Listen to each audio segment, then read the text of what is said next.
સુરતના સિંગણપોર 4 રસ્તા ખાતે રોડ પર ગટરનું ઢાંકણ તૂટી જતા વાહન ચાલકો પર જોખમ વધ્યું છે। 10 ફૂટ કરતાં પણ વધુ ઊંડી ગટર ખુલી હોય જેને લઈને વાહન સ્થાનિકોમાં ડર જોવા મળ્યો છે, કારણ કે થોડા દિવસો પહેલા કેદાર નામના 2 વર્ષના માસૂમ બાળકનું આવી રીતે ખુલ્લી ગટરમાં પડી જતા મોત થવા પામ્યું હતું।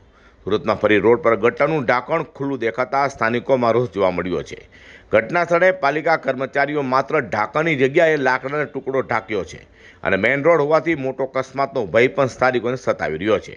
ત્યારે પાલિકા કર્મચારીઓ મીડિયા સમક્ષ બોલવાનો ઇનકાર કરી રહ્યા છે, તો સ્થાનિક અને કોર્પોરેટરે આ અંગે પ્રતિક્રિયા આપી હતી।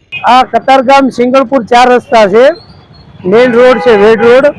આ એક કાલે બપોર પછીની ઘટના છે કે ત્યાં ઢાંકણ ચોરાઈ ગયું એવું એસએમસી વાળાનું કહેવું છે અને કાલે બપોર પછી આજે બીજો દિવસ છે છતાંય આના ઉપર કોઈ આગળ કાર્યવાહી થઈ નથી અને અહીંયા મોટી દુર્ઘટના બની શકે એવી છે।